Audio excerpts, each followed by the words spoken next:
Hey everybody, welcome to episode 2 of Equip, Encourage, and Empower. I hope you watched episode 1 before you tuned in to episode 2 so you'll know what this is all about. But Equip, Encourage, and Empower is a motto that I use everywhere I go across South Carolina. And equip, you were just equipped with some great wisdom from my mama and my granny and my favorite author in video 1. Now, I want to encourage you with some stories about me and my students. Now these are funny and you are going to laugh.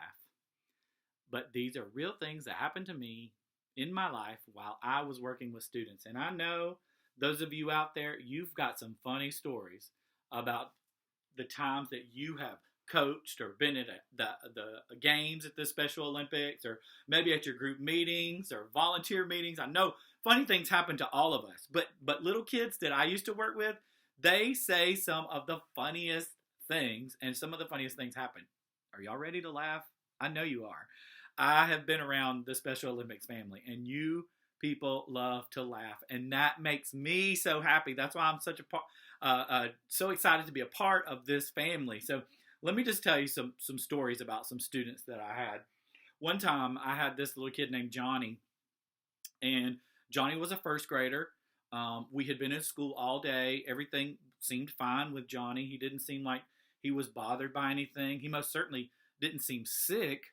But then when out of the blue, while I was teaching, I remember it very well. I was teaching about pumpkins that day, and we had been doing this fun pumpkin experience, and he was sitting in his chair, and he raised his hand. I can see his big brown eyes, and he had a perfect little bowl cut. He says, "Mr. Dayberry, I think I have diarrhea."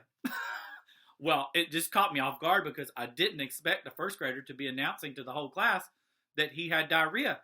And I said, "Johnny," I said, "oh my goodness." I said, what makes you think that?" And he says, "Well, I'm sitting in it."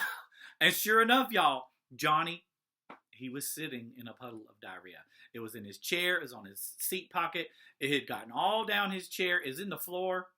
Y'all, it was one of those moments that I will never forget. Johnny wasn't bothered by it one bit. He wasn't bothered with it. He just wanted me to know so I could get it cleaned up out of the floor. I said, "Well, let's go and get you cleaned up." And he wasn't even worried about it. To this day, I'll tell you a funny story. Johnny is now a grown up. And I saw Johnny not too long ago. And he and I talked about this. And he said it was the funniest story he'd ever heard about himself. And it makes me laugh to this day when I think about that. And it encourages me. It reminds me of our time together and the great memories I have. All of these stories remind me of that. Another one, I used to have this kid named Mark. And Mark was he was a great kid. One of my all-time favorites that I remember. And when he would get angry at me, maybe because I had to, calm him down. He was a little rowdy or something like that. Mark would get mad at me and he would whistle. Yeah, he would go. I don't know if it was just the way he coped with his anger, but sometimes he would do it for a long time. I mean, like a long time, like 30 minutes. He would just go, and I learned to deal with it. But one day, like all of us, sometimes things start to bother us. And I looked right at Mark and I said, "Mark Johnson, if you whistle one more time, you are losing your recess for the rest of the week." Well, guess what Mark did, y'all? He leaned right at me and went. Y'all, it was the funniest thing. I lost it completely. I couldn't stop laughing.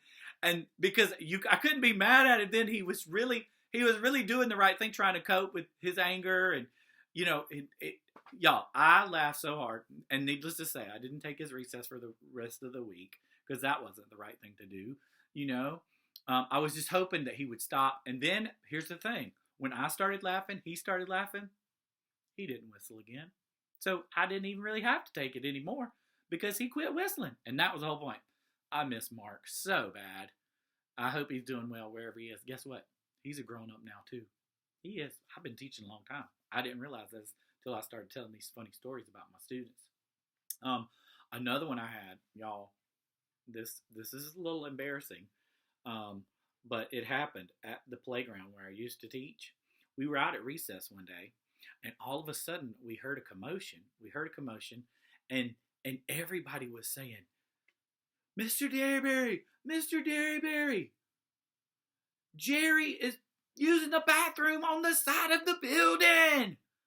So I'm like, oh my goodness, Jerry, what are you doing? Why didn't Jerry just come tell me he was using the bathroom? Y'all, I walk over to where he's at, and there's Jerry using the bathroom. I said, Jerry, what are you doing? Y'all, are you ready for this? He said, I'm just practicing my cursive writing. Y'all, he was trying to spell his name on the side of the building in cursive with the bathroom. Yep, it really happened, y'all. It really happened. I can't make this up. He was over there on the side of the building practicing his cursive writing. He didn't understand. Apparently, he didn't understand that you couldn't do that at school. Don't do that, y'all. Don't practice your cursive writing outside on the side of the building. Use only a pen and paper or paint on paper, not on the side of the building. Rein it in, Mr. Deary. Rein it in. All right. Are y'all being encouraged? Are y'all laughing out there? I hope you're laughing out there. I hate I can't hear your laughter. I hate that we're not together. I hope that we're together this time next year. But even so, standing here telling these stories, I'm encouraging myself with laughter and feeling good and reminiscent. I hope that you're thinking about your stories of where funny things that have made you laugh. I've got two more that I think you're really going to love.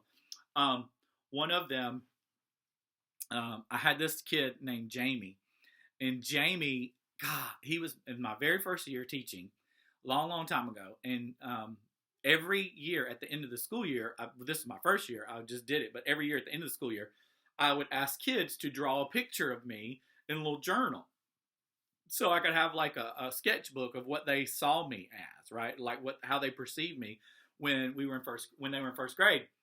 And Jamie looks at me and he says, Mr. Derryberry, when I draw you, can I draw you skinny? Now, I will tell you, I was a little bit thicker then than I am now, but I didn't think that he would draw me any other way than skinny, right? I mean, we all want to be drawn nicely. He says, can I draw you skinny? And I said, yeah, you can draw me skinny. I said, but if you think I'm not skinny, feel free to draw me however you see me. And he responds, well, I'll draw you skinny. He said, but I'm drawing them nose hairs.